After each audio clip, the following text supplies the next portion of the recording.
Acho que agora tá bom. Boa noite, amadas irmãs e queridos irmãos. Primeiramente, eu agradeço a Deus, nosso Pai, a Jesus, nosso Mestre, e à espiritualidade amiga pela possibilidade de estarmos aqui reunidos. Expresso ainda gratidão à direção da casa pelo convite para essa palestra. Através de Kardec, o Espírito da Verdade orientou a nós, espíritas, a nos amarmos de forma recíproca como primeiro mandamento e a nos instruirmos como segundo. Tamanha é a graça de estar hoje nessa instituição, diante de vocês, atendendo na medida do possível aos dois mandamentos: dar e receber amor, através do resgate do Evangelho de Jesus, e, ao mesmo tempo, fomentar a instrução, a começar pela minha. Logo, essa tarefa representa, como sempre, uma honra e uma grande oportunidade de aprendizado. Muito obrigada. Como foi dito, o tema desse simpósio, que ocorrerá ao longo de todo o mês de abril, é superando os desafios da vida à luz do Espiritismo. Eu recebi esse tema com muita alegria, pois ele nos permite esmiuçar a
tirar uma melhor administração do desespero, ajudando-nos a eliminá-lo da nossa jornada, uma vez que ele em nada agrega no nosso processo de edificação e de evolução.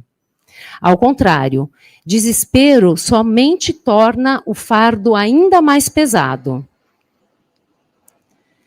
Já a dor, como veremos, tem a sua finalidade, na medida em que ela permite, através de diferentes níveis de desconforto, uma reflexão sobre os erros passados e atuais, sendo capaz de despertar almas paralisadas pelas teias do egoísmo ou congeladas no orgulho e na vaidade de si mesmas.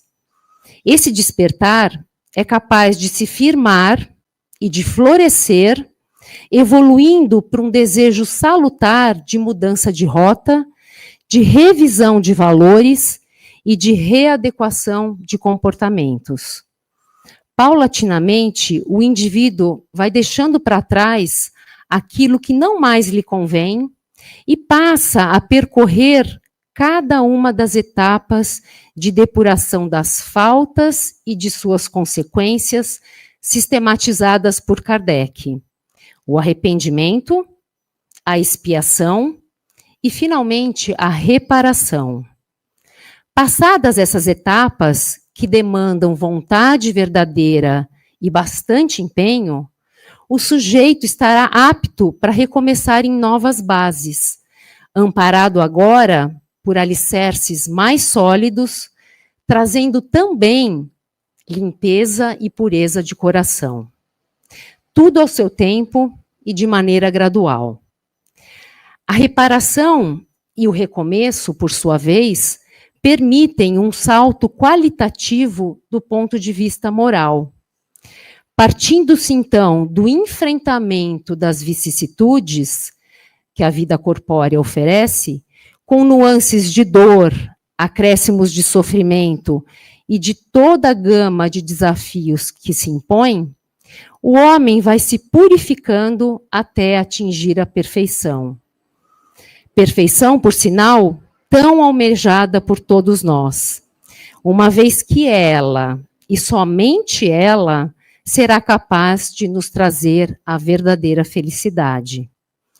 É um pouco disso, meus irmãos, que vamos falar hoje, sobre o caminho para a perfeição, que apesar de desaguar num lago cristalino e sereno, esconde, ao longo de seu percurso, uma série de desafios ocultos aos olhos humanos que demandam paciência, sabedoria e resignação para serem enfrentados. Aliás, são justamente eles que permitirão ou viabilizarão de maneira mais efetiva a progressão e, consequentemente, a evolução espiritual prevista no modelo do Criador. Em Paris, no túmulo de Allan Kardec, o codificador do Espiritismo, está escrita a célebre frase: nascer, morrer, renascer ainda e progredir sem cessar. Tal é a lei. De uma sentença aparentemente singela, podemos tirar robustas reflexões que conseguem abarcar vários princípios da doutrina espírita. Analisemos. Em primeiro lugar, se há a perspectiva de nascer e renascer de forma constante, com o evento da morte do corpo físico no meio, infere-se que, além do mundo material, físico, corpóreo, há um outro, que é o mundo espiritual. Há algo em nós que não morre, e esse algo é o espírito.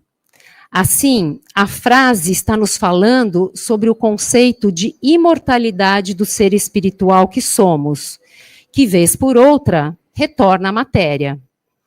Essa volta ao mundo corpóreo é o retorno do mesmo ser à vida carnal, com suas qualidades e vícios, o que nos leva à aceitação do princípio da individualidade, que veremos a seguir. O propósito de toda essa dinâmica perene e contínua é o progresso, positivado pela chamada lei do progresso.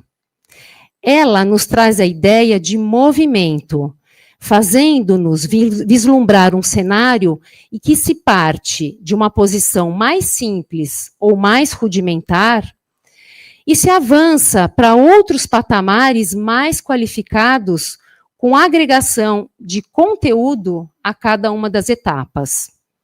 Conforme se avança no quadro de evolução espiritual do homem, a materialidade vai sendo progressivamente substituída pela espiritualidade.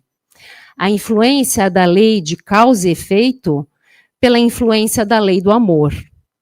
A ignorância pelo conhecimento. A irresponsabilidade pela responsabilidade. O empirismo pela sabedoria. O instinto pela razão. Com isso, as características de animalidade vão se apagando na mesma medida em que os traços de angelitude vão se fortalecendo num movimento de depuração do espírito. Na questão 115 de O Livro dos Espíritos, os nossos amigos espirituais nos instruem, ao mesmo tempo, sobre individualidade e progresso. Eles enfatizam que Deus criou todos os espíritos simples e ignorantes, em condição de igualdade, sem quaisquer resquícios de preferências ou privilégios. Todos são filhos do mesmo Pai, justo e bom, portanto, têm o mesmo ponto de partida, as mesmas obrigações a cumprir, no sentido lato sensu, né, mais amplo, a mesma liberdade de agir e providos do mesmo potencial de florescimento. O termo ignorantes não assume, em hipótese alguma, um sentido pejorativo. Na realidade, ele significa desprovidos de conhecimento ou de desenvolvimento intelectual. Já a palavra simples, que poderia ser erroneamente interpretada como sinônimo de ignorantes, na realidade é empregada como oposto de compostos, significando seres unos, individuais. Delineia-se aqui o conceito de individualidade, do qual falamos há pouco.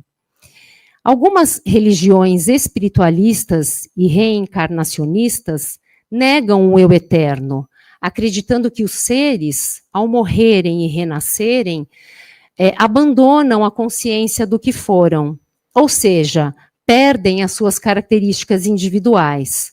Como se vê, o pressuposto da individualidade não está presente nessas religiões.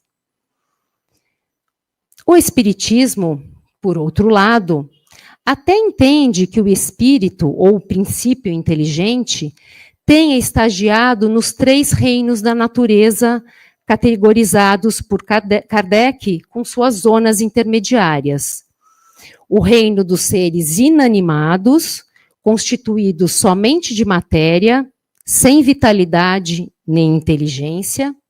O dos seres animados, que além da matéria possuem vitalidade, porém ainda não pensam. E o dos seres animados e pensantes, formados de matéria, dotados de vitalidade, e tendo a mais o princípio inteligente, que lhes outorga a capacidade de pensar. Nós, como seres humanos, estamos na 3ª e última categoria. O codificador nos ensina que, a partir da sua primeira encarnação no corpo humano, o princípio inteligente completa a sua individualização, transformando-se naquilo que conhecemos como espírito ou alma. E, a partir daí, não perde mais a sua característica de unicidade ou de individualidade. Essa constatação reforça ainda mais aquilo que a doutrina prega de forma direta e indireta, a necessidade de amar a nós mesmos, de nos respeitarmos, de nos valorizarmos e de cultivarmos o nosso futuro cuidando dele, com zelo e também com muita atenção. Tratemos, pois, de cultivar a nossa autoestima, o amor próprio e nosso bem-querer. A morte não apaga a nossa individualidade. Ela somente gera uma mudança de campo vibracional do mesmo espírito uno, ou seja, nós mantemos as nossas características de individualidade, né? A morte não apaga isso. Aqueles que acham que a morte é a solução para os desgostos pessoais estão muito enganados. Despertaremos, sim, num novo plano, mas levando conosco tudo aquilo que somos e que semeamos.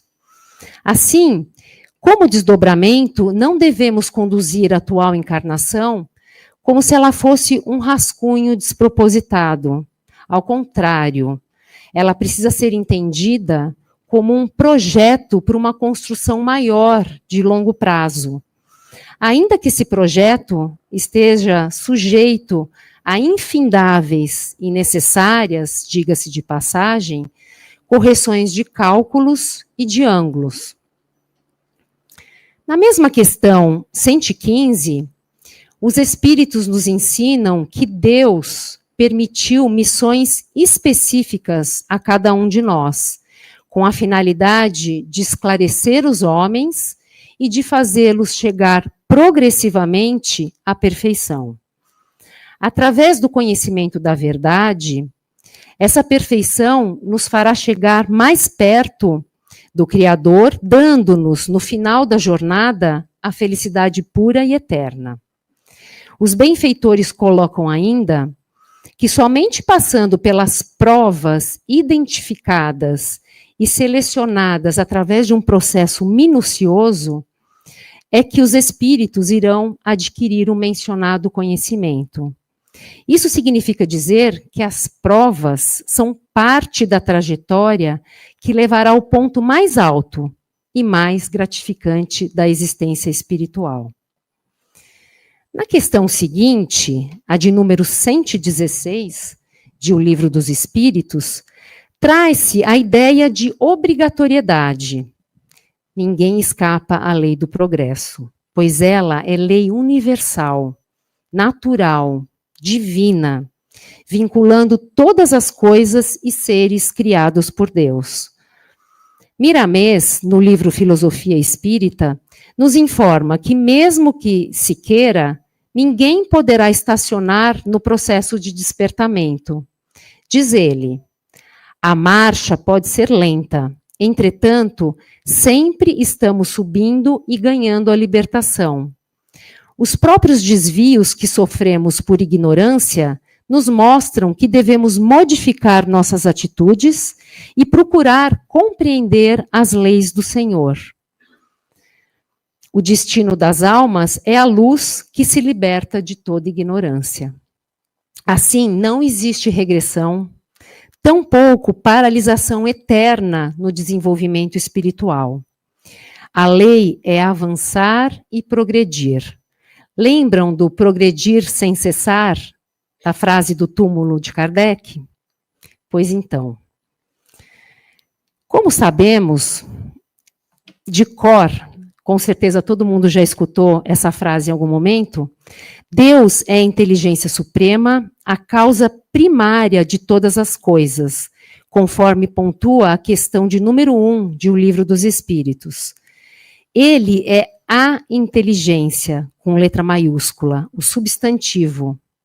E nós, enquanto seus filhos queridos, trazemos as suas marcas, os seus traços, as suas características, entre elas a qualificação de inteligentes, derivada de sua perfeição absoluta.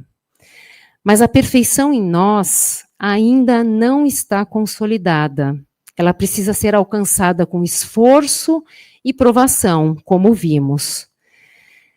Dessa maneira, trazemos o potencial da perfeição, a chamada perfectibilidade, que nada mais é do que a capacidade de evolução. A teoria é muito bem estruturada, trazendo lógica e racionalidade, e sendo de fácil entendimento a todos que por ela se interessarem. Porém, como fica a parte prática? Normalmente mais espinhosa e traiçoeira.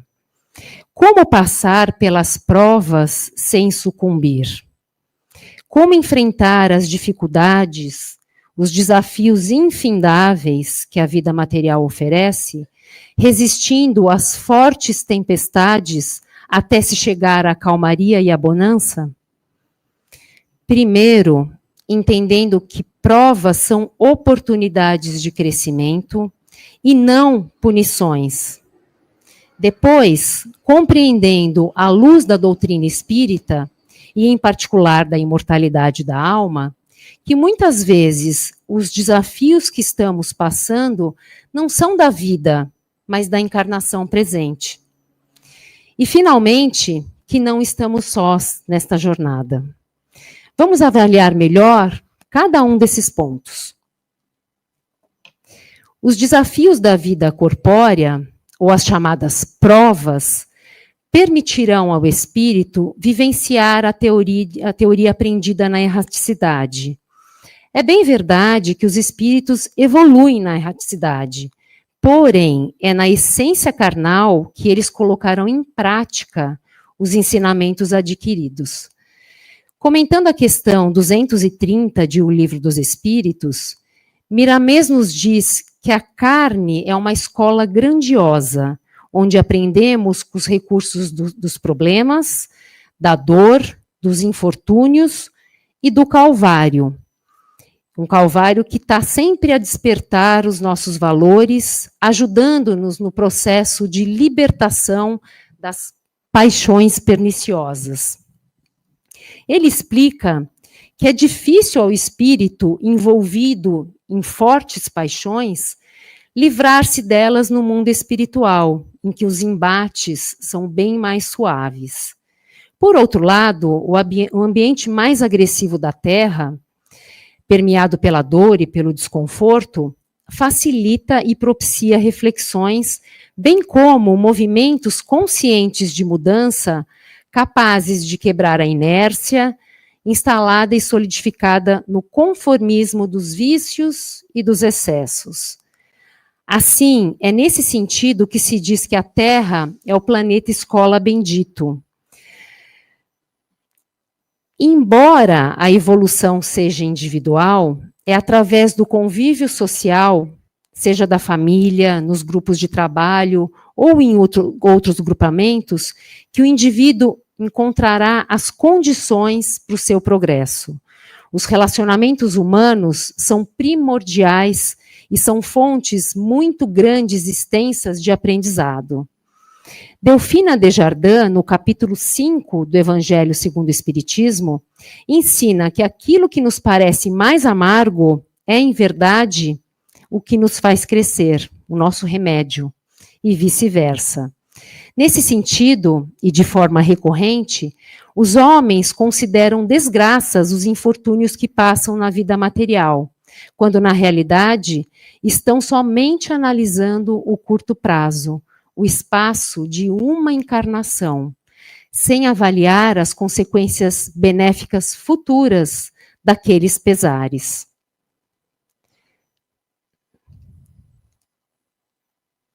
Para corroborar essa interpretação, trazemos uma breve discussão sobre a questão da escolha do gênero das provas. Os benfeitores espirituais explicam que quando na erraticidade, ou seja, antes de iniciar uma existência corporal nova, em regra, é o próprio espírito que escolhe o gênero das provações que irá enfrentar. Dizemos em regra, pois há também as provas compulsórias, em que os espíritos mais endividados não têm condições de escolher, justamente pelo peso das dívidas contraídas e de suas consequências. Logo, necessita passar por expiações impostas pelo alto, em benefício de sua própria condição. Porém, esses casos são exceções. A escolha do gênero das provas não significa, por outro lado, que tudo está programado, pois se assim fosse, não haveria o livre-arbítrio. Um gênero, como vocês sabem, comporta várias espécies. Uma prova de doença, por exemplo, é o gênero, enquanto o tipo específico de enfermidade é a espécie, que será determinada pelas condições, situações, circunstâncias e decisões de cada momento. De qualquer forma, o importante é enfatizar que há um mínimo de programação das encarnações no orbe terrestre. Isso nos faz compreender, então, que as adversidades são naturais na nossa existência. Muitas vezes, elas são consequências das nossas ações, frutos das nossas escolhas. O que nos parece difícil como encarnados, vejam que interessante, passou pelo nosso crivo na espiritualidade, num momento em que tínhamos uma visão mais ampla que nos permitia enxergar também as consequências benéficas das provas escolhidas. E tudo isso com o amparo, o acolhimento e o aconselhamento dos amigos espirituais que são muito mais experientes do que nós, que querem o nosso bem e que estão a nos guiar nas escolhas feitas. Conforme disse Jesus, meu Pai não coloca fardos pesados em ombros fracos. Mesmo porque a espiritualidade não nos deixaria escolher gênero de provas além de nossa capacidade de suportar ou de administrar. Há uma história muito interessante que fala sobre as cruzes que carregamos. Coincidentemente, ela foi contada pela nossa irmã Regina na palestra do último sábado. Com pequenas diferenças, eu optei por mantê-la nessa nossa apresentação em razão da bela mensagem que traz. Vamos a ela. Com base em textos de Richard Simonetti e Joana de Ângelis, adaptados pela redação do Momento Espírita, conta-se que certa vez um homem inconformado passou a aclamar aos céus: Senhor Deus, a cruz que carrego é muito pesada. Não estou suportando o peso das dificuldades e problemas que venho enfrentando. Tanto reclamou que um dia um espírito do Senhor se apresentou e lhe disse que suas queixas tinham alcançado os céus. Conduzido a um vasto campo, cheio de cruzes dos mais diversos tamanhos, o amigo espiritual lhe disse que poderia escolher, dentre todas elas, a que melhor considerasse adequada para si. Animado, o homem observou atentamente as cruzes. Finalmente, depois de muito examinar, avaliar, testar, apanhou aquela que lhe pareceu ideal. Você tem certeza de que é essa mesma que quer? Perguntou-lhe o mensageiro. Sim, disse ele, essa é a que melhor se ajusta aos meus ombros. Esse peso eu posso suportar. Para o seu espanto, o amigo lhe pediu que olhasse mais atentamente. E então, o homem descobriu que a cruz que escolhera era exatamente a sua, aquela de cujo peso tanto reclamara. As nossas queixas simplesmente demonstram que não estamos sabendo levar com dignidade a problemática. Às vezes, por sermos muito rebeldes e não nos ajustarmos às disciplinas que nos são impostas. De outras, porque gostaríamos de viver com menos trabalho e menores lutas.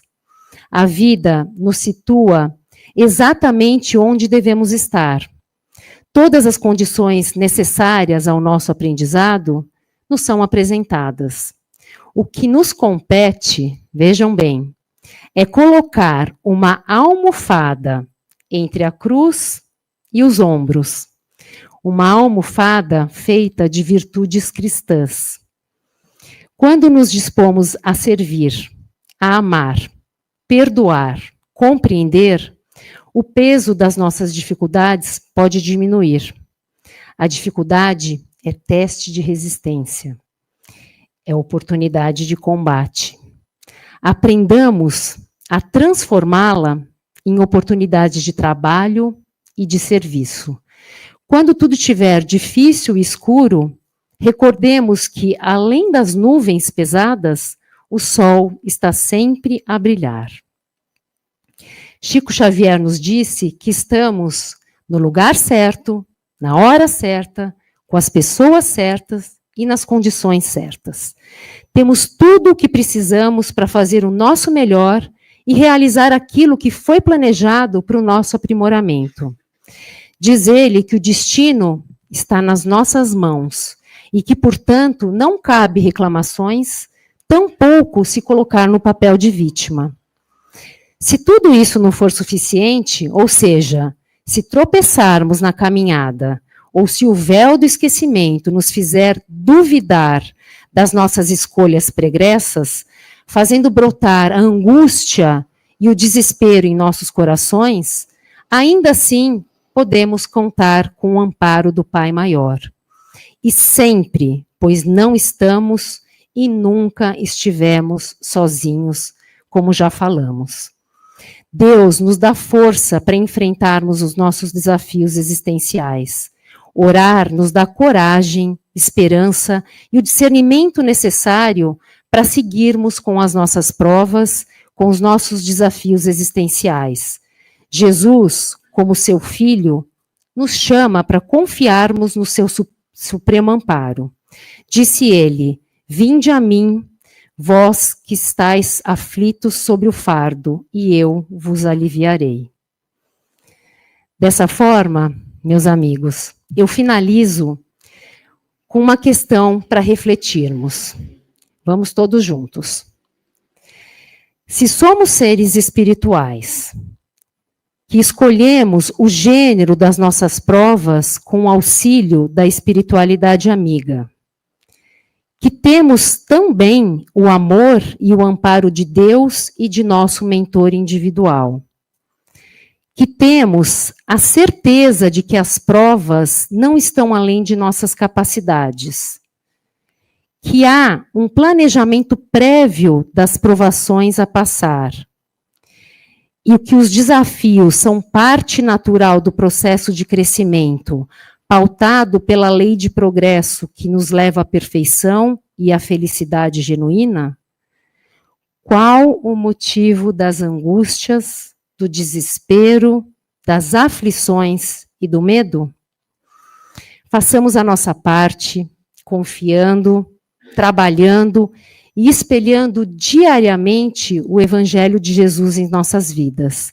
Com isso, certamente estaremos no caminho que levará ao Pai, que nada mais é do que o caminho da nossa própria libertação. Muito obrigada pela atenção e fiquem todos com Deus.